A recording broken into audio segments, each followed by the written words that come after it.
All right, everybody, we can go ahead and get started. So thank you all for being here for our virtual caffeinated conversation series sponsored by Atlantic Broadband. And I'm actually going to turn it over quick to Roger Gibson on behalf of the sponsor. He's going to say a few quick words. Hey, good morning, everybody. Thank you, Jim. Atlantic Broadband's proud to be a sponsor of Caffeinated Conversations. If there's anything that ABB can do to help with the phone internet needs, we look forward to partnering with our local community to do such things. Thanks. Awesome. Thank you, Roger. And before I turn it over to Nicole, just a few quick reminders. If you guys wouldn't mind just keeping yourselves on mute. And as Nicole's going through her presentation, if you have any questions, I will be checking the chat. 1 second here.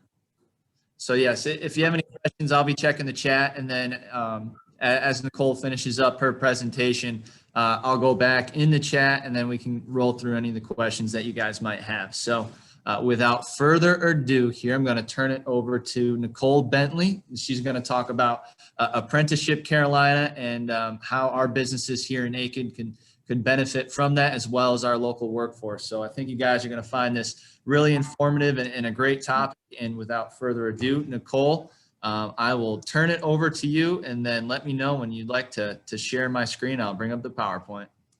Sure. Thank you, Jim. Good morning, everyone. I just have to say right off the bat, I am so impressed with this group. 26 individuals on this call. Out of all of the Zoom presentations I have done in the last 6 months, since I started with Apprenticeship Carolina in June of 2020, really started out the gate probably in August and September. This is the most highly attended presentation I have ever done. So this is really exciting for me. Great show of support for the AikenChamber and the Aiken area in general. I surprisingly seem to know a lot of faces on this call, which is, again, really exciting for me. So as I go through this presentation, know that I have with me, I see Steve Simmons, who's my primary contact at Aiken Technical College, Larry Milstead, who's my primary contact at Aiken Works at the school district, Robert Crenshaw, who used to fill this role before I did. I took over for him both in the TCL area here in Beaufort, which is where I sit today, and then, of course, in the Aiken area. So I had big shoes to fill. And I'm hopeful that I'm continuing that work and that he's proud of the work that Apprenticeship Carolina is doing, but I'm excited to see him on the call. We, of course, have Mandy, who's my primary contact at the AikenChamber. And again, I see Janisa Smith, who's really great contact at SRNS, who's one of my biggest employers that I work with for apprenticeship. But today, I'm talking about all sizes of business. We're not just talking about major manufacturing. We're not just talking about kind of the big box companies. I want this to be seen in the lens of small business. It can work for anyone. It can work for an industrial maintenance technician. It can work for a CNA at an assisted living facility. It can work for an electrician, and it can work for youth in high school. So there are many options here. And as I go through this information, please be thinking about any questions you might have for me, or that you might be willing to ask to Larry or Steve or even Janisa if she's willing. Janisa, I know you're on the call, so I'm kind of calling you out, but she is one of my employers and she's worked heavily with me, and then of course my other colleagues. So she's very familiar with how apprenticeship has worked for SRNS. I know that is a major company. It doesn't exactly look like many of you, but still, she is on the call. So I did want to say that I do have one of my employers on the call if you want to ask a direct question to an employer.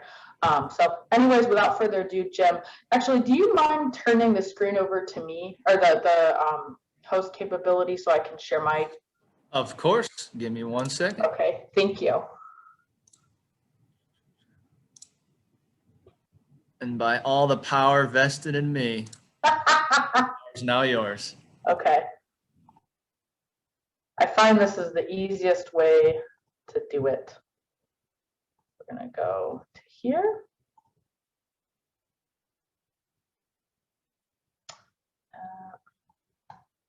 Can you see my full screen, or are you seeing my presenter screen? You see the full PowerPoint? Okay, great. Okay, let me back up a few slides here. Gotta love Zoom PowerPoint, right, everybody? Here we go.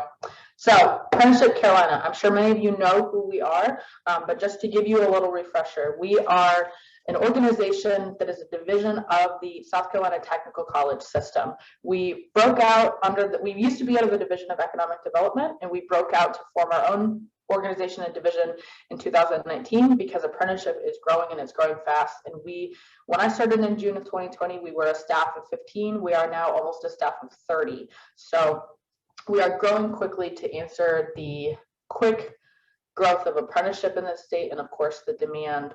And it was really exciting for me to see that as a new employee who started last June. But we have a lot of resources at our disposal, and we're really excited about that. We still work in partnership with the Division of Economic Development with READINESS, so that's Robert Crenshaw today on the call. And then of course the E-Zone program, as well as with our 16 technical colleges throughout the state, both with credit programs and continuing education programs. We see ourselves as a comprehensive solution. What does that mean? It means that throughout these various programs that we offer through the technical college system, we want to take someone from 0% who knows nothing to 100% proficiency, whether that's through a program like READINESS, which is meant for more kind of quick skills. I need to admit someone here, which is meant to kind of upskill someone or bring them skills pretty quickly to help a company that is maybe new to the area open and get up and running. Apprenticeship Carolina, or I should say registered apprenticeship, is a little bit different. It's a longer term approach, but all of them work together essentially to create a long-term talent pipeline workforce solution for a company. And then of course, like I said, we work with the colleges to make that happen and offer education to supplement what that individual might be learning on the job. You'll see that we have a number of consultants throughout the state that represent all 16 technical colleges. I'm the green, lime green, I should say. I cover the Technical College of the Lowcountry here in Beaufort, South Carolina, and then I also cover Aiken Technical College. So I nicely took over Robert's areas, but I find myself more and more in Aiken as the weeks go on and COVID gets a little bit easier to handle, the masks and all that good stuff. So I am present, I am there, and like I said, I seem to already know familiar faces on this call, which is exciting for me.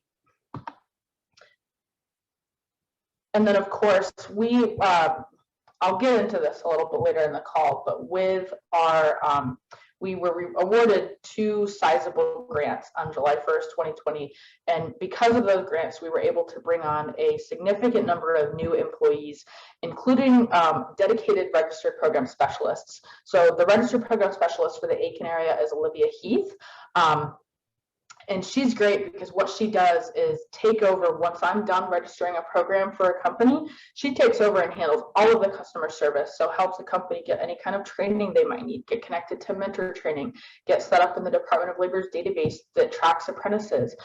Anything you might need, we have a registered program specialist in place to help you through that process. So I, as the consultant, handle everything up to registration. So your first foray into apprenticeship, which might be this conversation today, all the way up to you may deciding that you want to move forward, and then of course registering a program with the Department of Labor.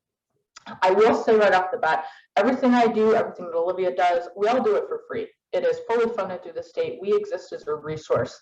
And a lot of people ask me, well, why? What does Apprenticeship Carolina get out of it? Really what we get out of it is that the state of South Carolina spends an incredible amount of money and time investing in economic development every year and trying to recruit businesses, help businesses expand, give people a reason to stay here.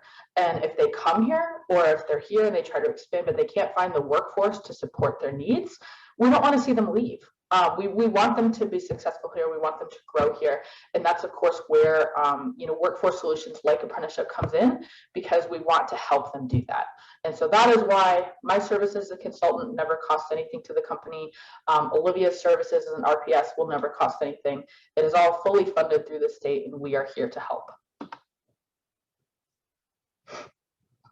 I won't read through this word for word, but we spent a significant amount of time in the last 6 months kind of revamping our mission statement. We defined a number of values, because for the first time we were this pretty sizable staff. We broke out, like I said, on our own in 2019, and we felt it was important to really make sure that we defined what this would look like.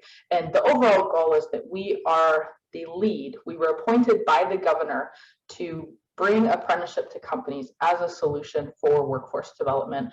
And our goal is to make sure that every company that wants to access apprenticeship, if there is an apprenticeable occupation available to you, we'll make that happen. We call our process the 3D approach, if you will: discovery, design, delivery. Discovery is what we're doing right here today, learning about apprenticeship, trying to figure out if it's the right fit for your company. Design, that's when we get into the weeds, is, what does that program look like? What occupations might you be interested in? And then going through and actually writing a specific set of physical standards, which are a physical document that becomes essentially the outline for your program that you would put your apprentices through. And then the final piece of that would be delivery. We're registering your program with DOL, we're getting you up and running, and we're hopefully helping you put apprentices through your program to answer to your needs. To give you a little bit of context what this looked like when Apprenticeship Carolina was first formed, so we broke out in 2019 to become our organization, but we were first formed under the Division of Economic Development in 2007. Back in 2007, this is what we looked like. We were severely lagging behind our neighboring states. It wasn't even a competition, in my opinion. And we had to start answering to the needs of the employers that were coming in here. We have a lot of German companies here in South Carolina. We have a lot of other European companies who looked around and said, hey, we really want apprentices. Do you have any? So we had to start answering to that. And today that looks very, very different. I won't read through all these statistics. They're here for you to look at them. But just to give you a quick snapshot, phenomenal growth across the board, a number of new programs, a number of new apprentices, and a number of youth programs specifically. So we are growing, and we are growing fast. And we don't just say this, I'm not selling air. I can show you the results of what this looks like.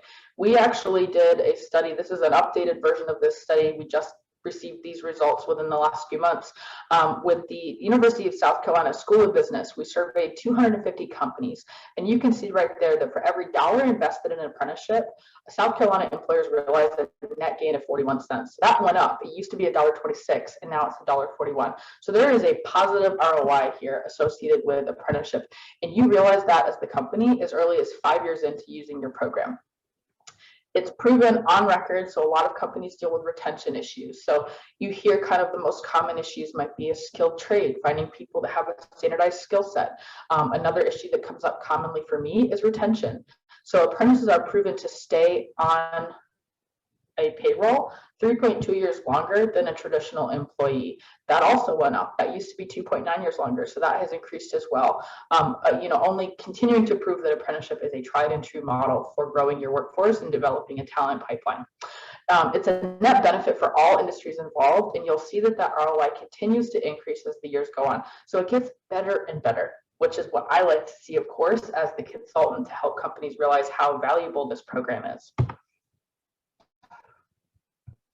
A sampling of participating companies. I thought this was really important to show you guys because a lot of times companies ask me, well, can I do an apprenticeship for, something in accounting? Chris Herbishon, CPA here in Beaufort.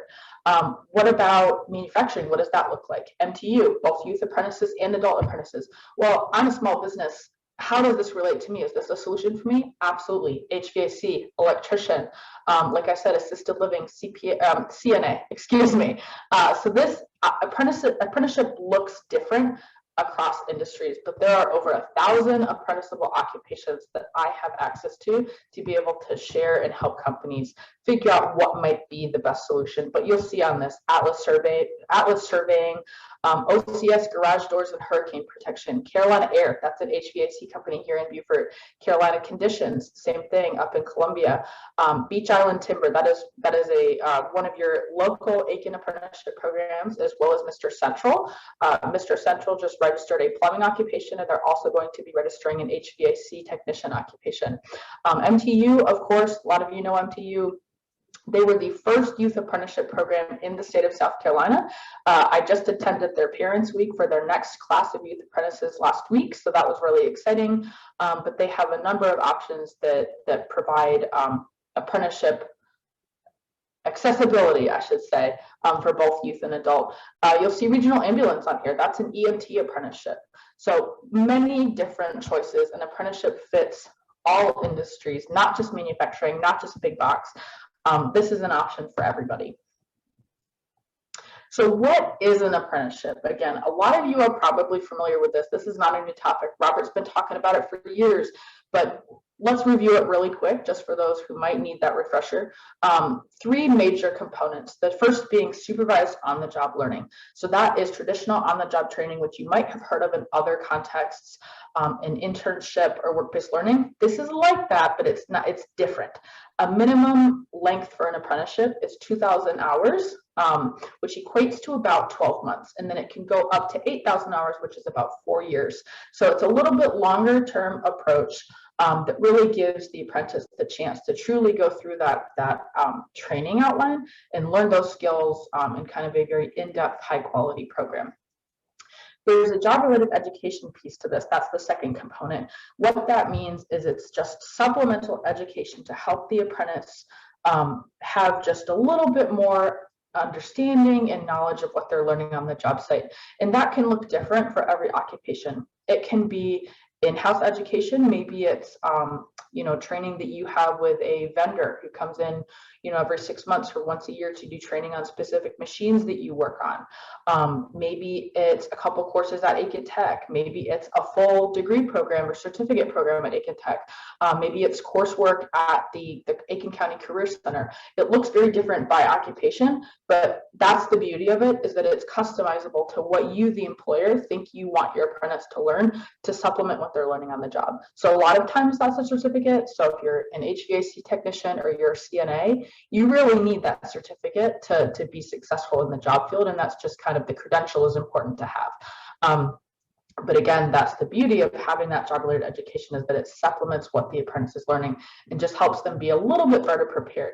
Because apprenticeship at its core is meant to take someone who knows nothing off the street and give them an opportunity to access these career paths that they might not otherwise have had access to. And of course, I'll get into it a little bit later, but we have grant funds that if that apprentice attends Aiken Technical College, I can help cover the cost of that education to a certain extent, which is, of course, helpful in and of itself. The third piece of apprenticeship, or I should say registered apprenticeship, which is what we deal in, is a scalable wage progression. Apprentices have to be paid. This is not an unpaid opportunity. And there has to be a progression from when they start to when they finish. It has to be a penny different. So if they start at $12 an hour, it has to be at least $12.01 for their ending wage. And there's only a minimum requirement of one increase, but of course, employers can write in as many increases as they want. So for example, if you have a 2,000-hour program, which again is about a year, you could do a starting wage of $12, and I'm just throwing wages out there. I'm not specifying by industry or job. But say you started at $12 and you could do an increase at 6 months, and then you do another increase when they finish the apprenticeship. And the nice thing about this is that it's transparent at the outset of the apprenticeship. The apprentice knows exactly what their starting wage is, exactly what their ending wage is, and exactly how they earn their wage increases. It's written into their outline in their agreement, and they know what they have to do to get to that next step.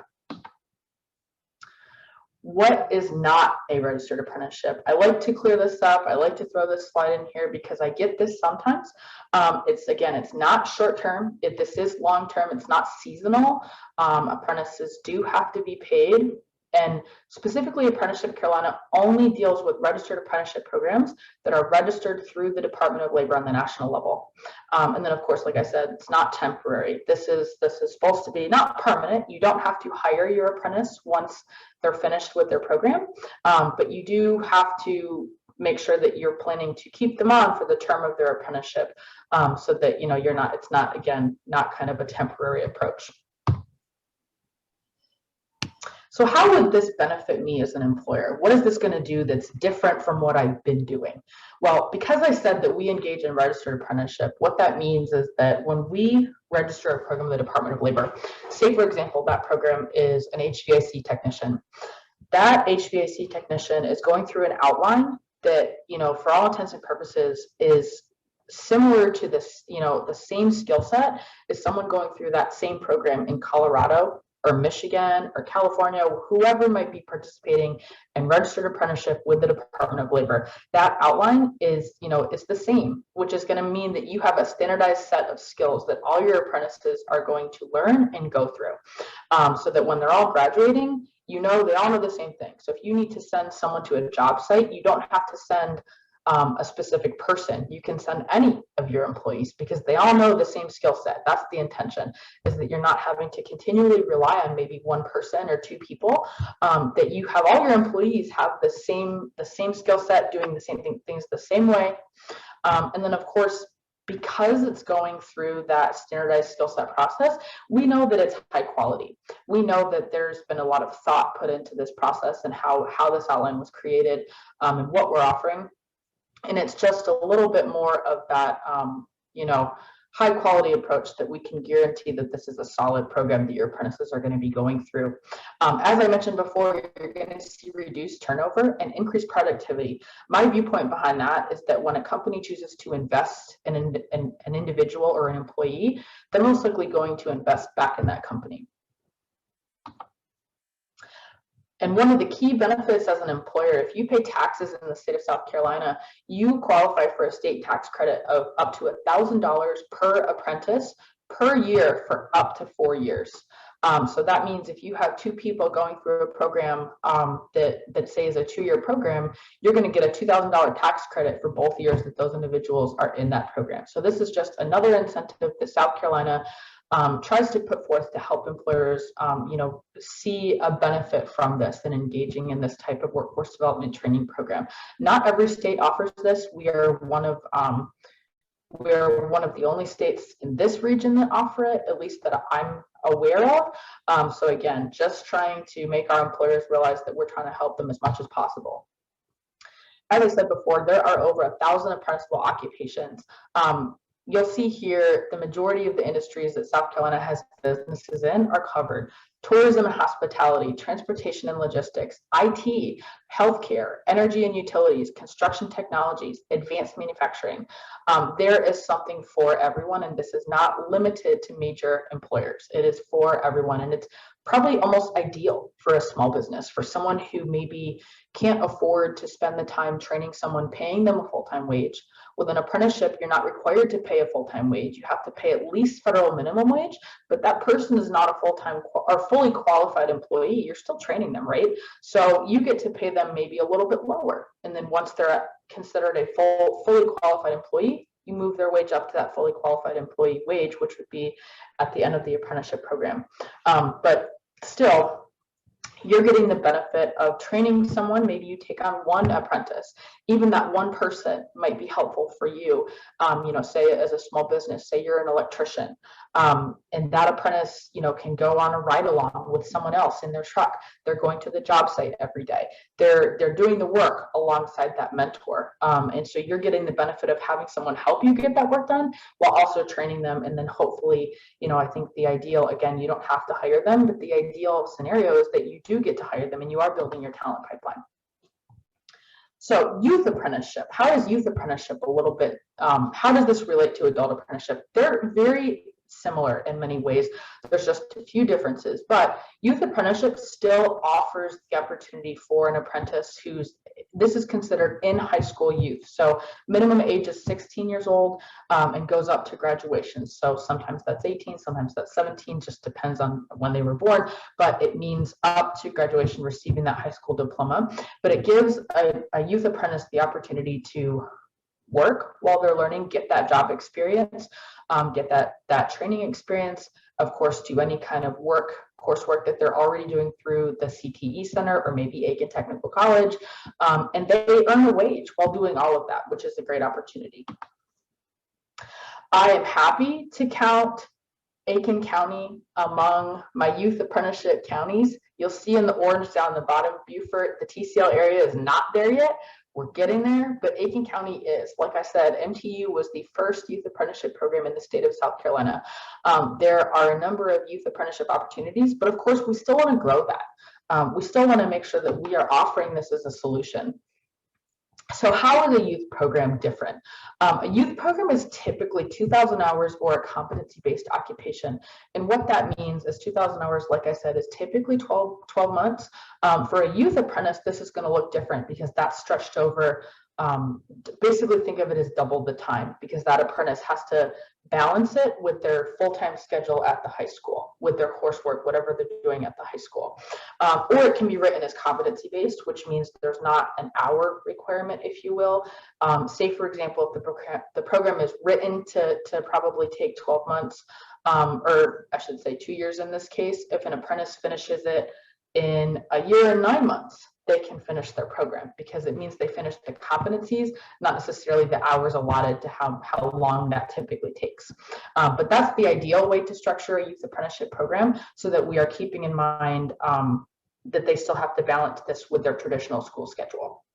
Like I said, a youth apprentice has to be a minimum of 16 years old, and they go up to high school graduation. The education can be a dual enrollment program at a technical college, or it can be provided by the Career and Technology Center or the high school. So for example, MTU's program specifically works in partnership with the Career and Technology Center. Other programs might utilize the technical college, but it's all customizable. Excuse me, I'm talking too fast. Can you tell I didn't grow up in the South? I get that a lot. But it's all customizable to what the employer wants or deems appropriate for the occupation they're trying to put an apprentice through. And then, of course, students work part-time throughout the school year because they have to balance that class schedule. But then when they get to the summer, they can go to a full-time schedule. And if your traditional employees are meant to show up at 6:30 a.m., your apprentices show up at 6:30 a.m. They work the same schedule as your employees. They're on your payroll, so they're going to work what you deem is the schedule.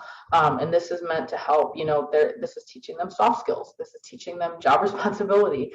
It's helping them get their foot into the working world, and get a taste for what that actually looks like, while still, of course, being in high school. A lot of people mention concerns about liability protection, or I really can't have someone below 18 on my floor, or I can't have a 16-year-old driving one of my work trucks.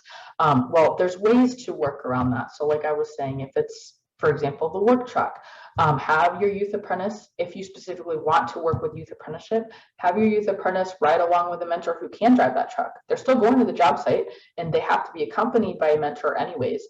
Let them go, let the mentor drive the truck, and there's ways to work and make this work for you.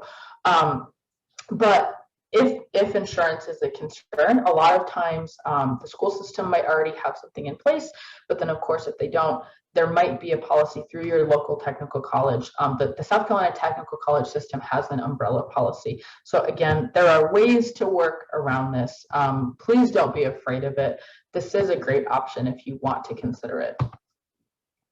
I mentioned earlier, we received 2 grants on July 1st, 2020, totaling almost $11.5 million. So that is a significant amount of money for us. We have not had access to this level of money before at Apprenticeship Carolina. And this has enabled us to start offering the kind of resources and support statewide that prior to this, you might have also seen in other markets that were maybe larger markets, had private investment. This now allows us to help other technical colleges who have not had access to that, get access to that kind of funding level. So the first grant that we received was, I call it the SCIARI grant, South Carolina Youth Apprenticeship Readiness Initiative. This was a total of $4.49 million over 4 years, and it is specifically for youth apprenticeship. I think, Steve, that we are undecided as to how Aiken Technical College will be moving forward with the SCIARI grant, but it is on the table. We have not ruled it out yet. And it would give funding directly to any youth apprentice that does coursework at Aiken Technical College. It would help pay for that coursework at Aiken Technical College up to $2,500. There's also support funds built into this grant, as well as our other grant, the SAE grant, which I'll get to in a second. And what that was meant to do is kind of help break down any barriers. So a lot of times there might be a barrier to apprenticeship. Your apprentice might need steel-toe boots, and maybe those steel-toe boots are $200, and that's a lot of money for someone. Or maybe they're in a culinary program and they need a set of knives, and those knives are $500. Maybe it's that your first paycheck won't get to them for the first 4 weeks of their job, so they might need a little bit of help with gas money to get to the job site every day. That's where support services come in. Someone that can demonstrate a need where we can help out and help them, cover that cost. Childcare is included in that as well. It's a very small fee, but it is still something. Again, us trying to help alleviate any barrier that might get in someone's way. And then, of course, the State Apprenticeship Expansion Grant, the SAE 2020 grant. Aiken Tech is planning to apply for this. I had that discussion with Steve last week for the round 2 application. This is $6.9 million over 3 years statewide. And it provides the same services as what you're going to see in the SCIARE grant for both youth and adult. So this is giving up to $2,500 per apprentice at Aiken Technical College for any related coursework. And then, of course, again, support services as well. And with both of these grants, we also have access to marketing dollars and advertising dollars that we have not had yet. So you might see billboards as you drive down the street. There's been discussion about adding billboards or any kind of way that we can get out in the community and promote this as a resource. So you might see me, not my face specifically. I think I'd kill them if they did that. But you might see us in the community, of course, again, trying to promote this as an option. So I threw a lot of information out. This is my contact information just so you can record it, take it down. I only work with my cell phone at this point because I started in the middle of a pandemic. I was not in my office for the first few months. I don't have an office phone. I don't use it. I'm a millennial. Please text me, call me. I will get back to you. I always have my phone on me. And if I don't get back to you right away, I'll, as soon as possible. I'm trying to be pretty good about following up. But of course, email as well. Feel free to contact me either way. I am available and I am reachable. So kind of my closing pitch here before I open to questions. Why apprenticeship? Why is this different than anything I've done before? Why is it going to solve my problems? I'm not here to guarantee anything. I'm not here to tell you specifically that this is the right fit for you. But what I can say is that I spent the majority of my career prior to working for Apprenticeship Carolina in economic development. I was an economic development consultant for a fundraising firm. And almost overnight, all of our clients, we're talking almost overnight, all of our clients went from experiencing traditional economic development issues, coming to us, talking about funding campaigns and what they wanted to focus on in their new program of work, to everything became about talent. And it's not traditionally the chamber or the economic development organization's position to try to lead that effort. But the problem is that chambers and EDOs are the conveners. They have the relationships, right, with all these different businesses in the community. So the businesses were looking to the chambers and the EDOs to help. How can we solve this problem? We have businesses trying to come in, and the first question they ask us is, what does our workforce look like? We have businesses that are members of our chamber who are struggling to find skilled workers, or they have an aging workforce. And I think for a long time, a lot of people tended to gravitate towards talent attraction, because talent attraction it's easy, right?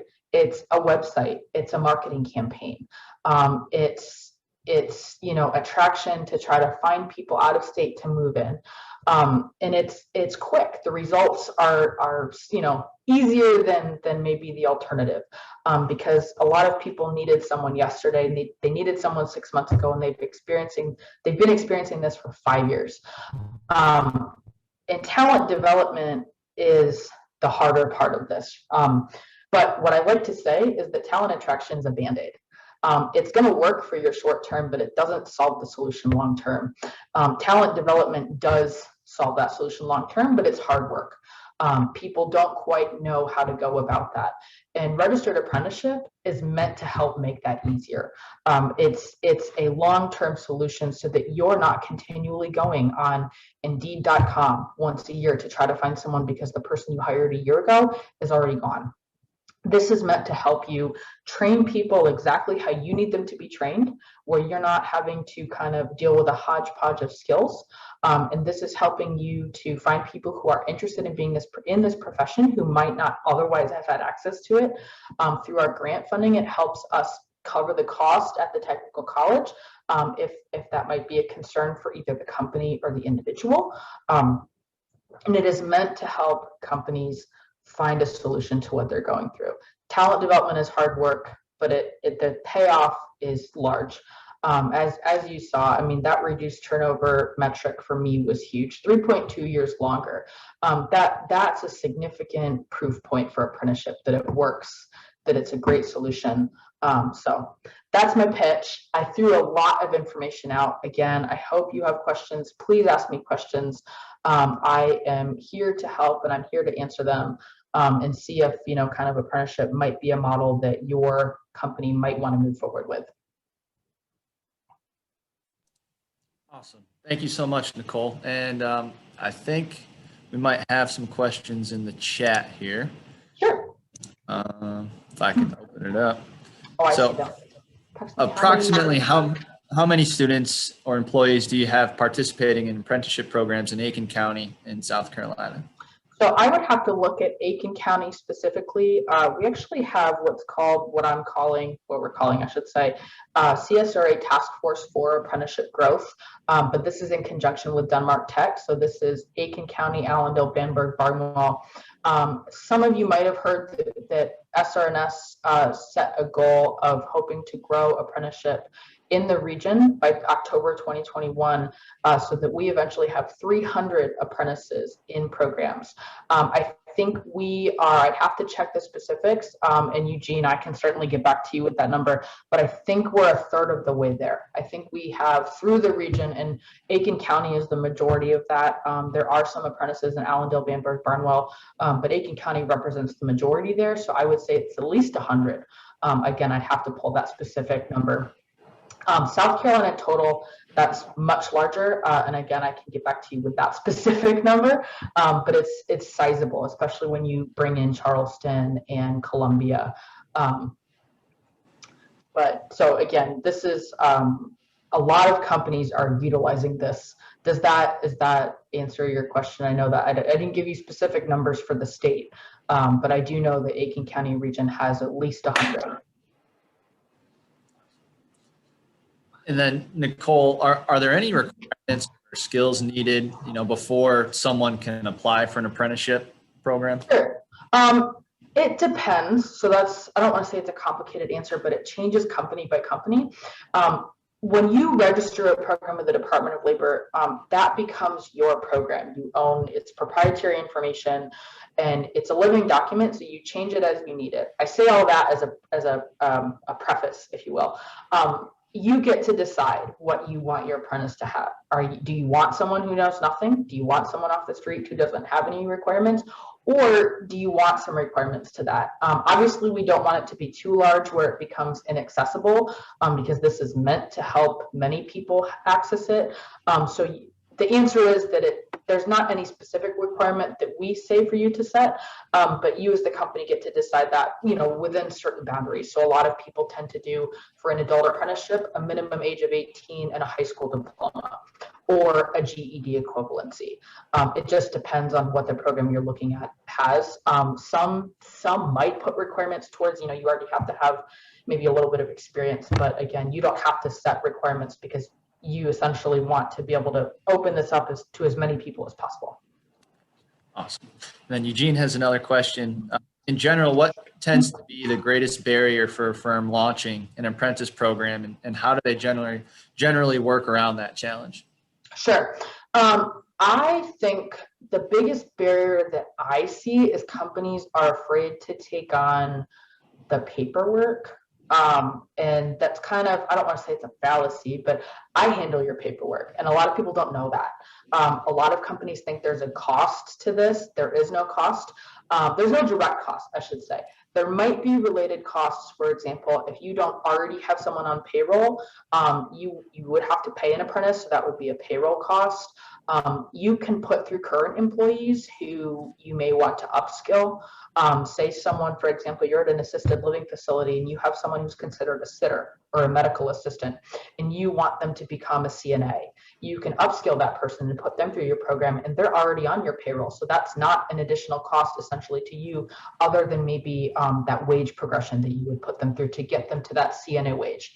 But that's what I find, is that people are afraid of the work that might go into it, because it seems kind of like a robust training program, and if there's an associated cost. And again, there's not a cost other than the payroll, or like if you don't have enough training equipment, if you need to buy more tools or something, and then if you don't have, we do require that an apprentice has a mentor on site. So if you don't already have someone on staff other than yourself, say you can't serve as the mentor, you're too busy. If you don't already have someone on staff to be that mentor, it would just be the cost of hiring someone who's considered an expert in the field to be that mentor. But that's the biggest barrier I see. And we try to work around that to help the company understand that I hold your hand through this whole process. I write your paperwork. I help you as much as possible.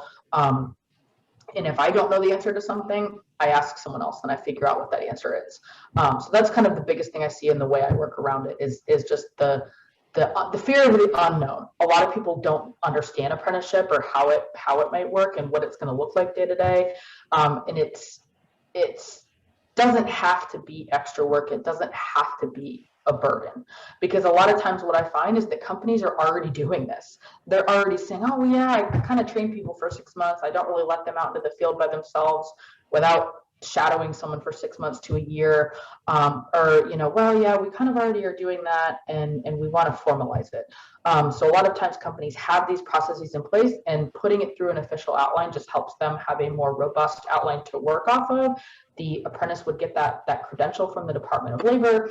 The company would qualify for the tax credit, and it's a win-win. So it just helps them make it a little bit more official. Another question, I don't know if you can see it, from Chris Caldwell. Ready SC. Yes, and can you share the overlap opportunities with Ready SC? I know Aiken Tech has been involved with that as well. Sure. Robert might be able to speak to that better than I could. Robert, not to put you on the spot. Ready SC and Apprenticeship Carolina do work together. So the way what that would look like is if Robert works at a company who is utilizing Ready SC as a training program to maybe get up and off the ground fairly quickly, Robert comes in to help get those people training. Say the deadline is 90 days. Robert helps get those people up and running within 90 days. And then the ideal scenario is that they then register an apprenticeship program to continue having a training pipeline to put people through. So maybe they don't have to put them through quickly in 90 days because now they have qualified individuals to do that, but we don't want them to see a drop off after, maybe some of those people, it's just only natural. Some of those people might move on. Some of those people might quit. They might move up into a higher role.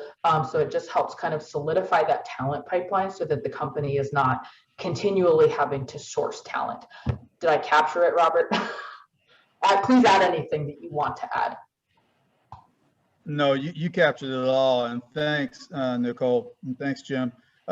As Nicole said, Ready SC, we're going to help those companies that are new to help them to identify and capture those great employees, and Ready SC is going to get them started, get that new hire training into them. And then just as that one slide showed, we are a partnership, and it's one of the selling points that's really allowing South Carolina to lead the nation and bringing people here, bringing companies here to the region. We're working with these companies from start to where they are fully standing on their own and taking the people from low or no skills to 100% proficiency. And that's what apprenticeships do, take people to 100% proficiency. Jim, if we have a second, I'd like to share what this looks like. I have a sample outline. Can everybody see that? Okay, great. So this is electrician. I have many outlines. I just picked electrician because I was trying to keep in mind that I was talking to a chamber audience, small business. This is what this would look like. The template, the newer template looks a little bit different than this, but the tables will look the same. So you have your work process category at the beginning, which is kind of just a summary of the different core categories that you're going to work within, and then the total hours of the program. Adult electrician program would be a 4-year program, which is pretty typical for electrician from what I understand nationwide. That's what I'm hearing that most people have done. A lot of people nowadays that are saying, yeah, I'd like to set up a program. I went through one when I was in high school, or right out of high school or in college. and it took 4 years. So that's pretty standard for kind of some of the more skilled trades like HVAC, plumbing, electrician. But like I said, you'll see the major work process category here where a supervisor can sign off. And then it gets into a competency checklist that goes into a little bit more detail. And this can be as brief or as detailed as you would like. And it's just a nice way for you and the apprentice to keep track of what they're going through and what they're learning. The apprentice has this. We like to see the apprentice keep track of this rather than the employer. Again, just trying to pass on the ability to learn soft skills as much as possible. So you'll see here it has field training, demonstrates fundamentals, proficient in the task, and then when they completed that task. And then it goes into detail. This is not chronological. You don't have to go through this in chronological order. You can go through this as you need to. And we're not going to come in after you've registered your program, and I'm not going to come in and say, okay, did you teach them connecting conductors to switches? Did they learn that? We are not going to come in. The OL is not going to come in and audit you. You work through this program as you need it. It's meant to be a resource to you. We just give you this to act as an outline and a guideline for you to go through. But I did want to share this just so that you get an idea of what it can look like. And then you would have your job-related education listed down here. I believe all of this, so this example is a company example where all of the education was done in-house at the company. If it were done by Aiken Technical College, we would just list that. You don't have to go into detail listing courses. You can just list, for example, if they're getting a certificate, and then the total number of hours at the college, and then it would be on the college. But like I said earlier, there's also that vendor category. So if you have, I've been dealing with a lot of landscape companies lately. If you have John Deere or Husqvarna or name a company, name a vendor, if they come out and do training on a product, or say, for example, in a post-COVID world, you might send your employees to the vendor site for a week or 2 weeks to do training at the manufacturing facility where they make those. All of that counts. Any safety courses that you do for your employees to get any safety certifications they might need, orientation for a new employee, all of that counts towards this job-related education. There is a minimum requirement of 144 contact hours per year, but that's contact hours. That's physical face-to-face hours. It's not credit hours or anything like that. So fairly easy to fulfill, and we find ways to help you figure out what that might look like. So again, just wanted to share this really quickly, and I can again open it for more questions, but I did want people to see what this can look like.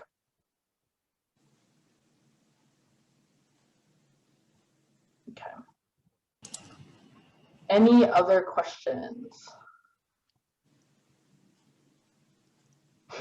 Nothing in the chat right now, but I think you provide a lot of great information, and I know that what you just went over is probably one of the hesitations for a lot of smaller businesses too, is creating that kind of course outline and everything. They don't have a lot of time to put into that, so we'll certainly advertise that as well.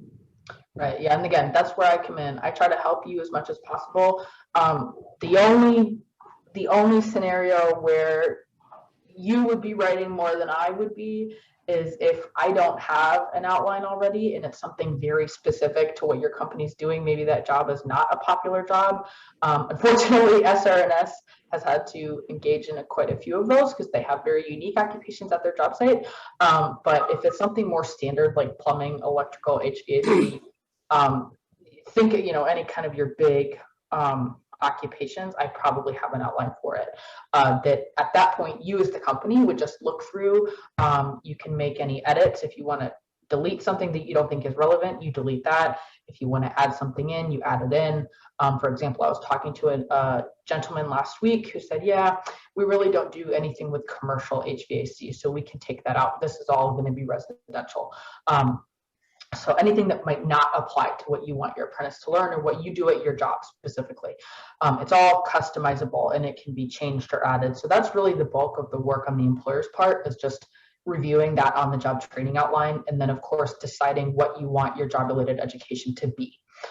Whether that's, we took Mr. Central, for example. I'm kind of putting him out there today, but we took Mr. Central over to Aiken Tech and we gave them a tour of the HVAC facility. So he got to see hands-on what his apprentices would be learning at Aiken Tech, the kinds of, Steve would know the words better than I do, but the kinds of equipment that they would be learning and working on. He got to meet the instructor, and we are happy to do that if that is something that a company is interested in doing. If they have any hesitation, it's nice to meet with us directly, and I can provide you as many resources as possible to make you feel more comfortable, whether that's going and doing a tour at Aiken Tech to see what their facility might look like, or if it's talking to Larry Milstead at Aiken Works and getting a feel for what the coursework at the Career and Technology Center might look like. There are multiple options to help you through this process.